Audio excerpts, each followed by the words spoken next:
Welcome to Christ Celebration Church with Pastor Bandimba. Anaona tu murume anotamase bata mzime wake.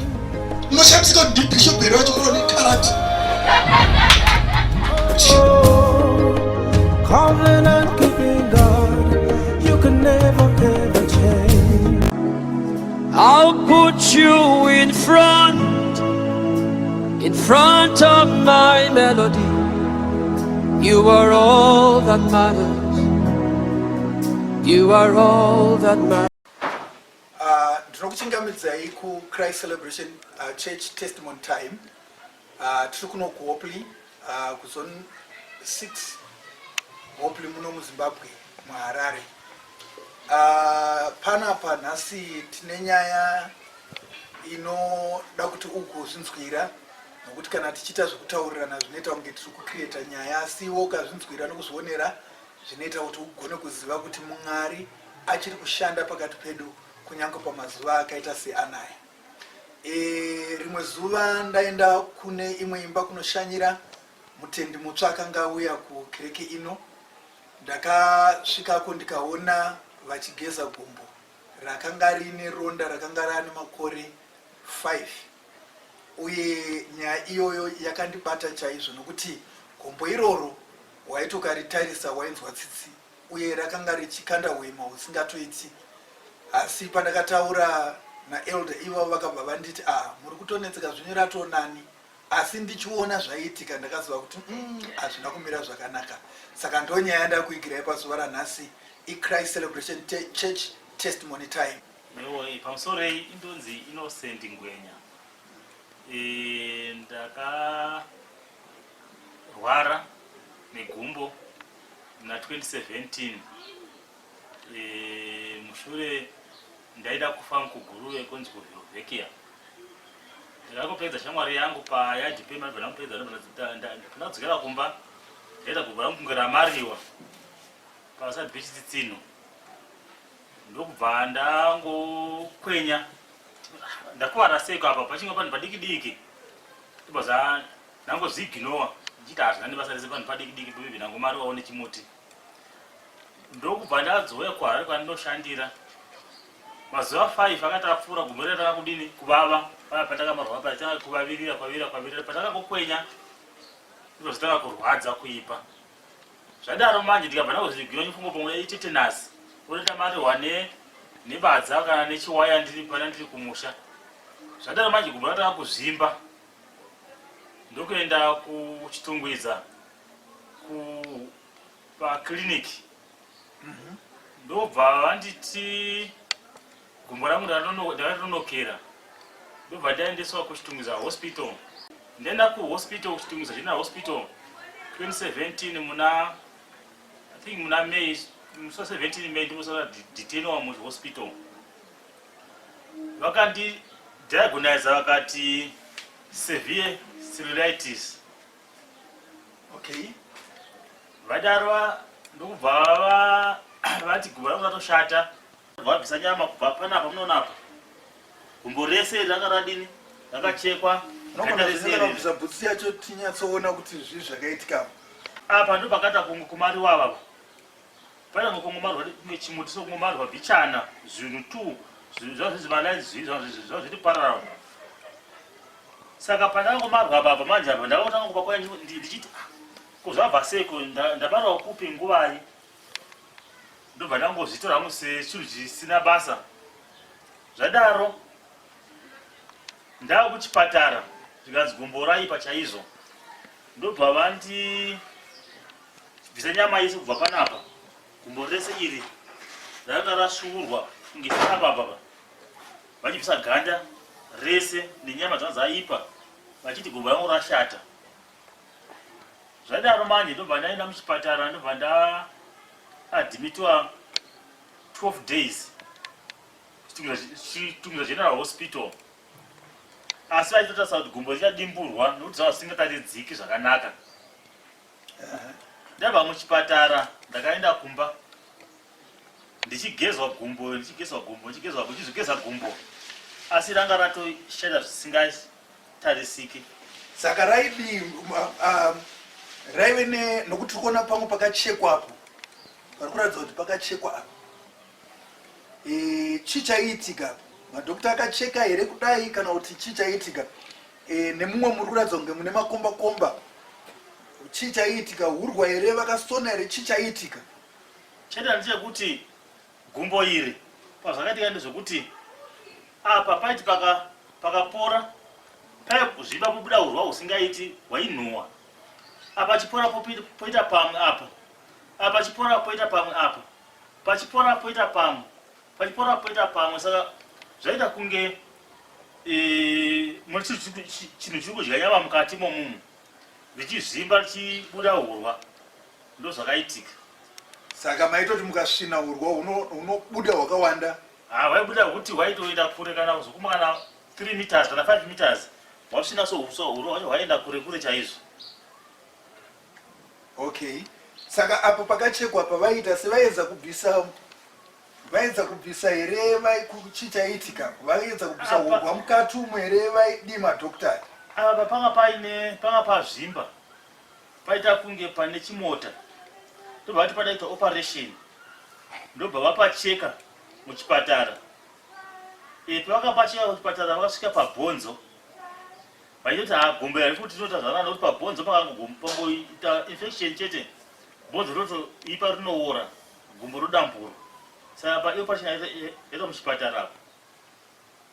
Okay, saka vaita izvozvo vakabvisa urwa hwese vaigeza vaita zvokuita sei vakarigeza here kana kuti vaita sei chana chekuti apa pachipora apapa pachivhurika apapa pakamukazve futi pamwe apapa pane pakachekwa apa apa pakachekwa apa pamwe paita zvokuti umwe kunge mota saka vakapacheka apa urwa hwaibuda apapa urwa hwakabuda apa hwaigotsadza kana 2 liters urwa huchibuda apapa hwaipinda nemukati umu huchibuda neapapa hwainhuhwa zvokuti hwaivharira imba yose urwa hwo huchinhuhwa.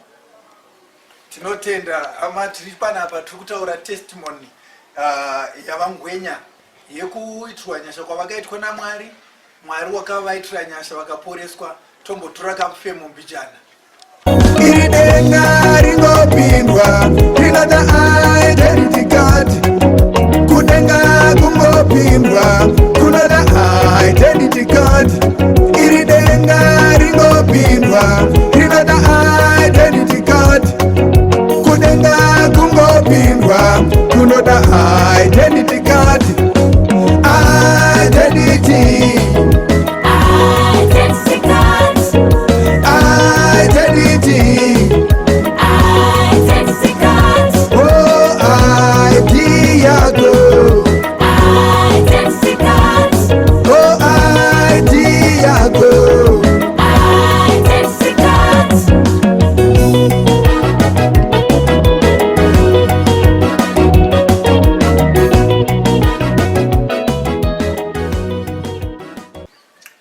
tinogamuchirai kuChrist Celebration Church testimony time.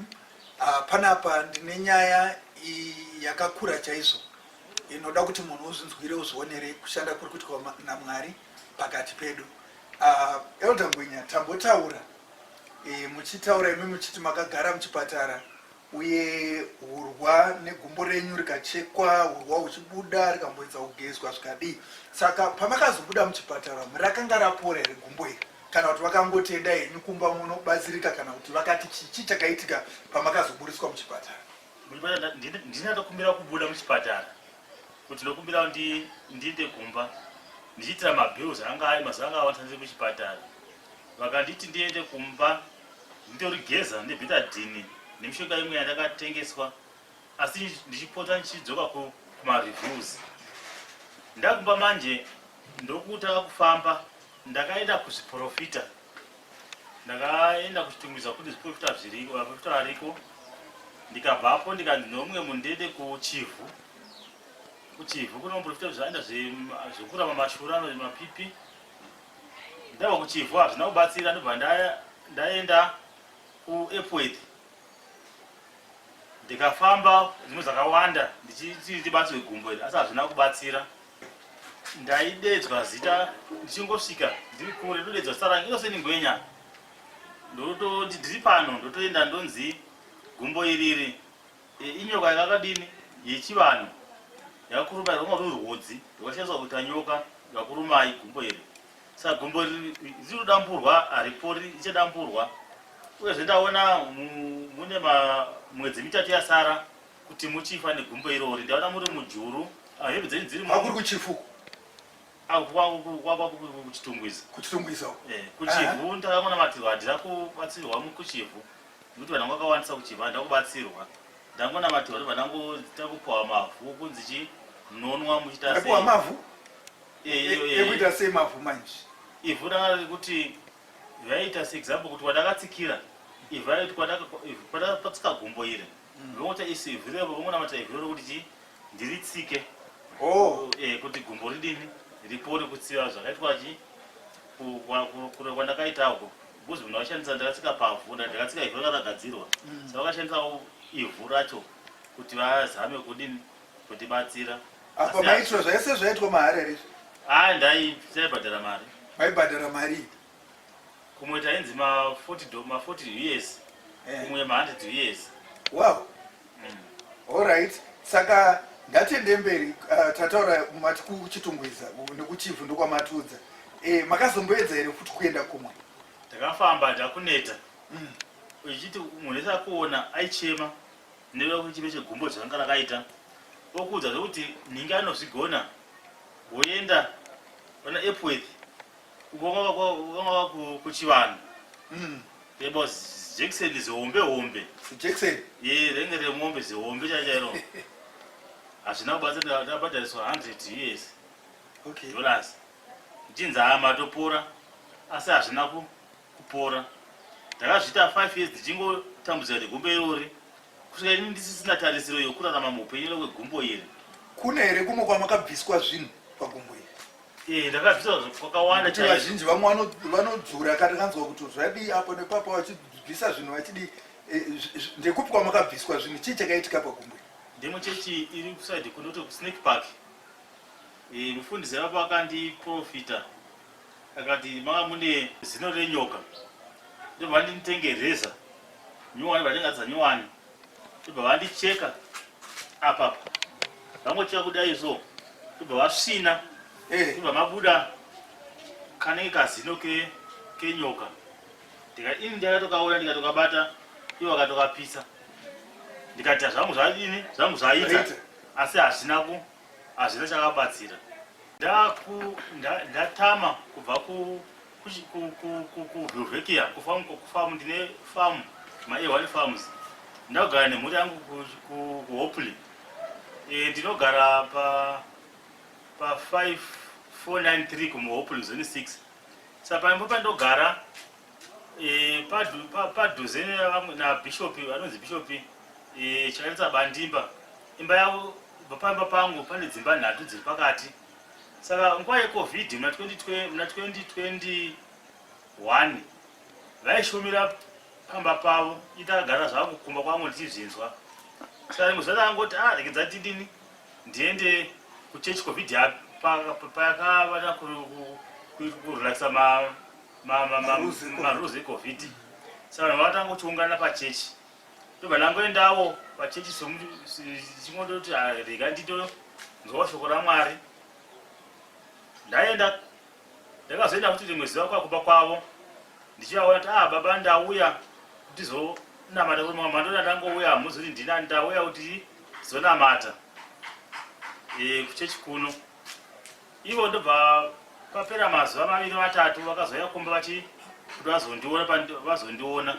saka vakasvika gombo riri mumvura ndaigeza kaviri pazuva ndarisa 30 minutes riri mumvura ine salt ronda iriri risingapori ndo pazvatangira ipavapa ndo pakanetsa kuti ichai papore saka ivo vanina ndigeza gombo vakashokekana vakabatikana chaizvo ndobva vataura namama vakazonditi gombo riri rine zvinhu zviviri zviri pariri 1 pane zvinofanira kubviswa pagumbo iri zviri spiritual.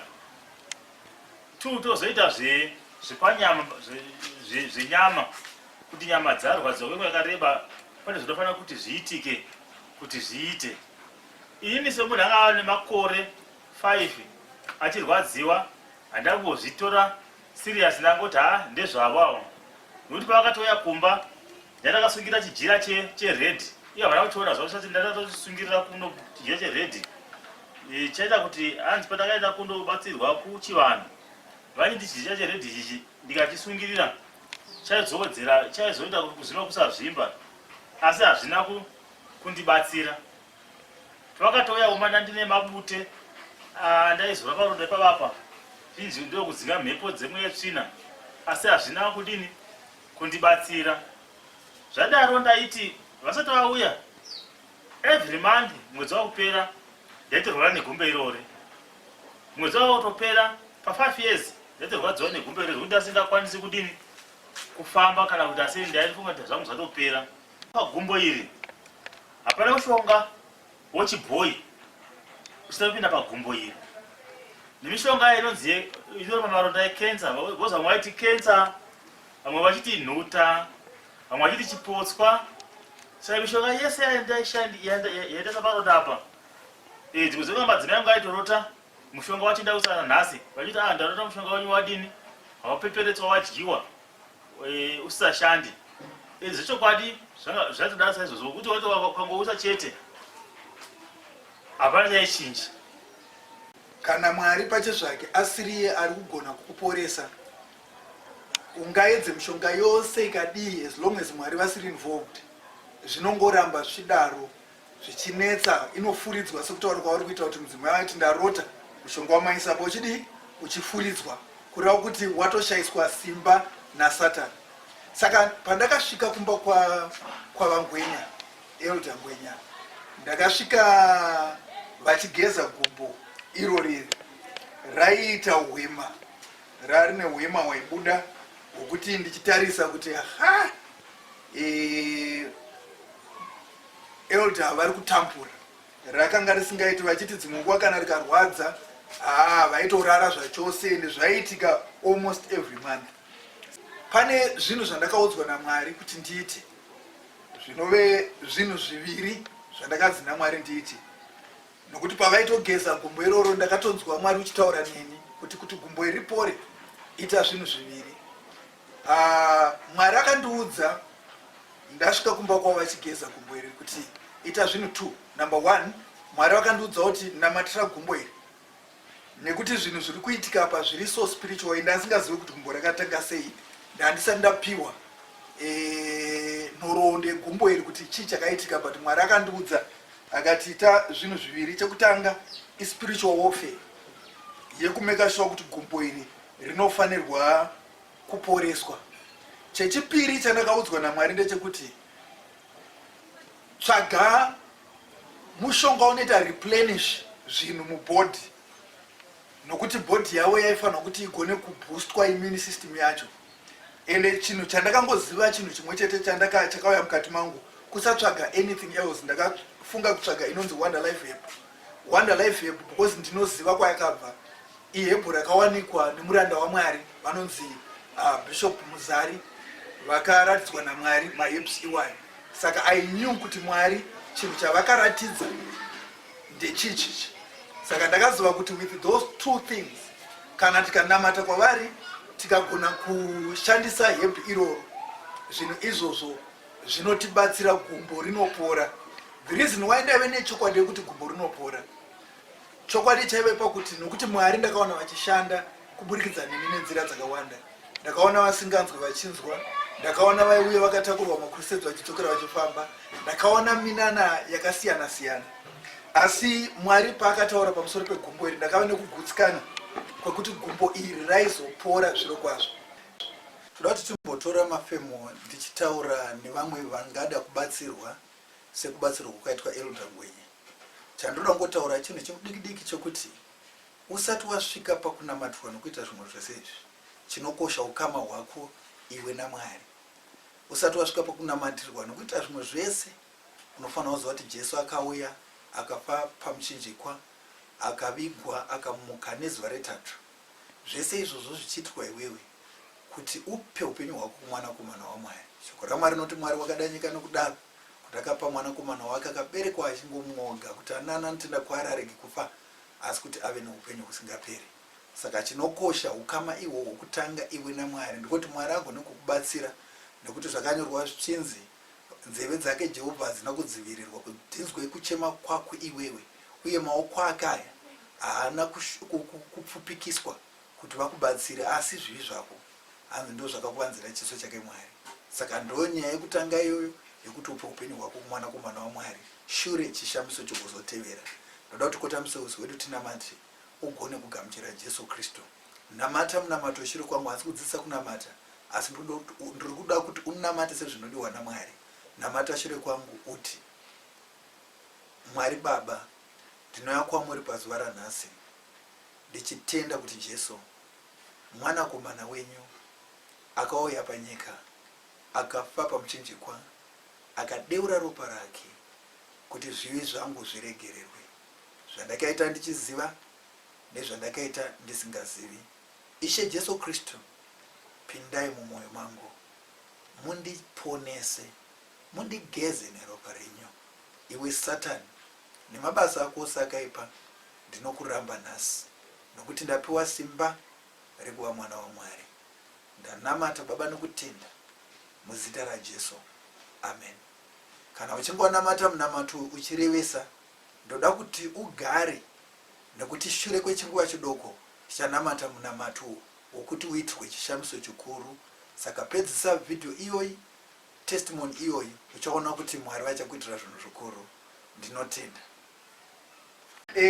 Mubvunzo wangu wokupedzisira kwamuri Elder ndokuti pachine pain here. Haiko zvine zvipain hakusisina. Kana mukunyatsorara kurara kuita basa, ndinorima, ndinoita sei, ndinofamba, handisina dambudziko. Dambudziko kungozvimwe ndakaita apa ndofunga nyaya yekuti kakanyanya kwafitwa nenyama dzaichekwa chete. Asi handisarwari. Pane gore ndataona madhika muna March 2021 kusvika nhasi muna July 2022 handina patarara kana one day nokurwadzwa negumbo iri kusvika pari nhasi. Amen. Saka tinotenda Mwari wakuitire zvakanaka. Tinotenda chose nokuda kwetestimony iyoyi yataratidzwa pano kuburikidza naElder Ngwenya vagona kuuya pano paChrist Celebration Testimony Time. Zvichidawo iwewo uri kwekoko kunorwara, une maproblems ako, pane zviri kukutambudza iwewe, ndoda kuti ndingokunamatira uri pauri papo. Jehovha Mwari mupenyu anogona kukuitira chishamiso. Ndiri kuyeuka gore randakaburitsa song inonzi Jesu Dombo. Kuna mai vakandifonera, ndakatorisiva college pane kuZTV vachiti vakanga vachinditsvaga mai vavo. Pandakaenda kumba kwavo kuSouthampton, ndakasvika mai vavo vechikuru vakaita kunge vachachema vachindiudza testimony yavo yavakaitirwa pamazuva iwayo. Ipapo Zimbabwe ichindicriticize ichidi mai vavo vakati ndandakagara ndichiwacha television, gumbo rangu rarakazvimba, hanzi zvoni ndakatanga kusweta muviri wangu wose, gumbo iroro ndobva ratoporeswa ipapo. Saka ndo testimony yavakandiudza. Saka ndinoimba kuti kunyange iwe uri pauri ipapo, ndikanamata Jehovha Mwari anokuitira zvakanaka, Jehovha Mwari anokuporesa. Saka chibata panokurwadza iko zvino, kana uri muviri wese ingotora ruoko rwako uise pachipfuva chako, pachest pako apa. Kana riri gumbo bata gumbo, kana uri musoro bata musoro, wosumudza ruoko rwako kuna Mwari. Ndoda kukunamatira uri ipapo, ngatinamatei. Baba muzita raMambo Jesu ndinokutendai, ndinokuvongai Baba nekuti muri Jehovha Mwari mupenyu, muri Jehovha Mwari wezvishamiso. Baba ndinonamata kuti panguva ino ichokururama simba renyu Mwari ngariregedzerwe Mwari, simba rinoporesa rinopa upenyu, simba rakamutsa Ishe Jesu Kristu kubva kuvakafa ngariporese. Ko zvino mumwe nomumwe ari kurwadziwa Baba muzita raMambo Jesu Kristu ndinodzinga mweya wourwere, ndinodzinga mweya wese uri kuteverera vanhu vaMwari ndokurara kuti satani wakakundwa una simba. Ndokurara kuti ibva iko zvino mweya yese yekenza ndinoti ibva nezita raJesu Kristu, mweya yemazvimbisa inozvimbisa umuviri yavanhu ndiri kudzingira kure nezita raJesu. Ndinorayira maziso asingaonaone, ndinorayira iwe wakagara muwheelchair kuti usumuke nezita ramambo Jesu. Ndinotaura kuporeswa kwakazara nezita ramambo Jesu, chakazvimba ngachiserere muzita ramambo Jesu Kristu. Chirwere chimwe nechimwe chakarepresentwa pano ndiri kurayira kuti wakakundwa nezita ramambo Jesu Kristu. Ndinoti poreswa iko zvino namavanga aJesu Kristu, waporeswa. Ndinotenda Mwari mazvita Baba nokunzwa kuna matukoni, mazvita Mwari nezvishamiso zvenyu Mwari, muzita ramambo Jesu Kristu ndamata nokutenda tose titi amen. Ndoda kuti kana kuchinge waitirwa chimwe chinhu naMwari, unogona kundiudza, either unogona kunditumira WhatsApp message panhamba dziri kutoratidzwa pascreen ipapa, kana kuti unogona kundifonera panhamba idzodzi dzauri kuona pascreen ipapa.